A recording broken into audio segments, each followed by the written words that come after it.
चरितं देवदेवस्य महादेवस्य पावनम् अपारं परमोदारं चतुर्वर्गस्य साधनम्।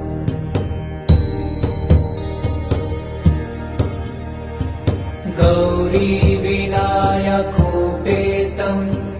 पञ्चवक्त्रं त्रिनेत्रकम् शिवं ध्यात्वा दशभुजं शिवरक्षां पठेन्नरः।